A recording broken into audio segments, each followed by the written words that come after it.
Praise the Lord. നമ്മുടെ ലൈഫിൽ ഇങ്ങനെ പലപ്പോഴും നമ്മുടെ പല പ്രശ്നങ്ങളും മാറാത്തതിന് കാരണം ഒന്നാണ് നമുക്കിങ്ങനെ ചിലപ്പോൾ നമ്മുടെ പ്രാർത്ഥനയ്ക്കകത്ത് എന്തെങ്കിലും ഒരു ഒരു ഒരു ഒരു ഒരു ഡിപ്പെൻഡൻസി കുറവുണ്ടായിരിക്കും, ആശ്രയത്വം കുറവുണ്ടായിരിക്കും.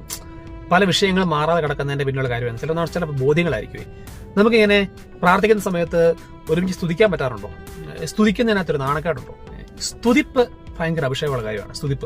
സ്തുതിക്കാൻ പറ്റത്തില്ല എന്നുണ്ടെങ്കിൽ നമുക്കിങ്ങനെ പലപ്പോൾ അതൊരു വിട്ടുകൊടുക്കാൻ പറ്റത്തില്ലാത്ത ഒരു കാര്യം. അത് വിട്ടുകൊടുക്കാൻ പറ്റും. അതായത് സ്തുതിക്കാനൊക്കെ 2-3 കാര്യങ്ങളുണ്ട്. ഒന്ന്, ആൾക്കാരുടെ വെച്ച് നാണം കെടാം. ഇങ്ങനെ 10 പേര് കേൾക്കും ഹല്ലേലൂയ എന്ന് വിളിച്ച് പറയാനുള്ള സാധനം ഉള്ളിലൊരു ഭയങ്കരമായിട്ട് എന്തുവാണ് കുഴപ്പമില്ല, ഈശോ എന്നെ അനുഗ്രഹിച്ചോളൂ എന്ന് പറഞ്ഞ് ഈശോയെ എന്ന് പറഞ്ഞിങ്ങനെ ഈശോയെ ഇങ്ങനെ പൂർണ്ണമായിട്ട് കോൺസെൻട്രേറ്റ് ചെയ്ത് വിളിക്കുക ചെയ്യുന്നത്.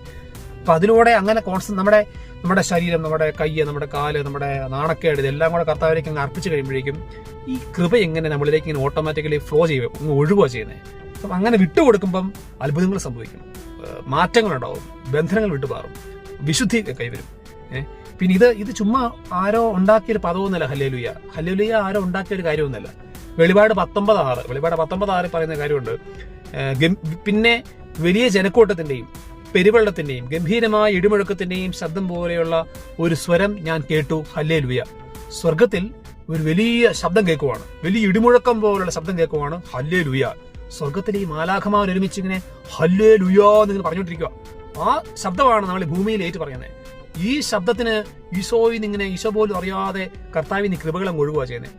പല ബന്ധനങ്ങളും വിട്ടുമാറും നമ്മളിങ്ങനെ നന്നായിട്ട് സ്തുതിക്കാൻ പഠിച്ചാൽ. അതായത് ഇതൊരു ബലിയാണ്.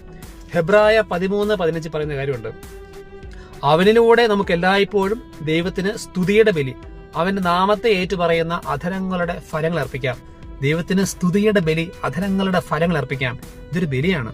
ഇത് ബലി എന്ന് പറഞ്ഞാൽ ഇതൊരു, എന്റെ 4 പേര് കേൾക്കുമ്പോൾ ഞാൻ ഹല്ലേലൂയ എന്ന് പറയുകയാണെങ്കിൽ എനിക്ക് നാണം കെടാനുള്ള ഒരു ധൈര്യം വേണം. ഈശോയുടെ പേര് നാണം കെടാനും ഈശോയെ കോൺസെൻട്രേറ്റ് ചെയ്യാനുള്ള ഒരു കാര്യം വേണം. അത് ഈശോയെ അങ്ങ് ഏറ്റു പറയുമ്പോഴേക്കും കർത്താവിൽ നിന്ന് കൃപയെ മുഴുകുക ചെയ്യുന്നത്. അങ്ങ് പ്രാർത്ഥിക്കുന്ന സമയത്ത് ഇങ്ങനെ കരങ്ങളൊക്കെ ഉയർത്തി കണ്ണുകളൊക്കെ അടച്ച് ഈശോയെ ഹല്ലേലൂയ എന്നിങ്ങനെ ചങ്ക് പൊട്ടി അങ്ങ് വിളിച്ചു നോക്കിക്കേ.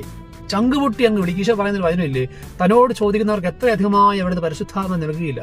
നമ്മുടെ ചോദിക്കുന്ന ഇന്റൻസിറ്റി അനുസരിച്ച് പരിശുദ്ധാത്മാവ് നമ്മളിലേക്ക് ഒഴുകപ്പെടും. ചോദിക്കുന്ന ഇന്റൻസിറ്റി അനുസരിച്ച് ഈ ഇന്റൻസിറ്റി അങ്ങ് വർദ്ധിക്കും. സ്തുതിക്കുന്ന സമയത്തെ ഇത് കോൺസെൻട്രേഷൻ ആണ്, ഈശോയിലേക്ക് അർപ്പിക്കലാണ്. അപ്പോഴേക്കും ആ ഈശോയിൽ നിന്ന് കൃപകൾ ഇങ്ങോട്ടങ്ങ് ഒഴുകും. പ്രഭാഷകൻ 43:30 ഒരു വചനമുണ്ട്. നമ്മളിങ്ങനെ തളർന്നു പോവരുത്, ദൈവത്തെ മഹത്വപ്പെടുത്തുവിൻ, തളർന്നു പോവരുത്. എത്ര സ്തുതിച്ചാലും അതിന്റെ അങ്ങ് എത്തത്തില്ല എന്നൊരു വചനമുണ്ട്. എത്ര സ്തുതിച്ചാലും പരിധിയിൽ എത്തത്തില്ല. തളർന്നു പോകാതെ സ്തുതിക്കാൻ ഇങ്ങനെ പറയുന്നൊരു വചനം പ്രഭാഷകൻ 43 പറയുന്നൊരു വചനമുണ്ട്. നമുക്ക് സ്തുതിക്കാൻ പഠിക്കാം. പ്രാർത്ഥിക്കുന്ന സമയത്ത് ഇങ്ങനെ സ്തുതിക്കാം. സ്തുതിക്കുന്ന സമയത്ത് ഈ കൃപ അങ്ങ് ഒഴുകട്ടെ, ഈശോയുടെ ആ സ്നേഹം കൊണ്ടങ്ങ് നിറയട്ടെ.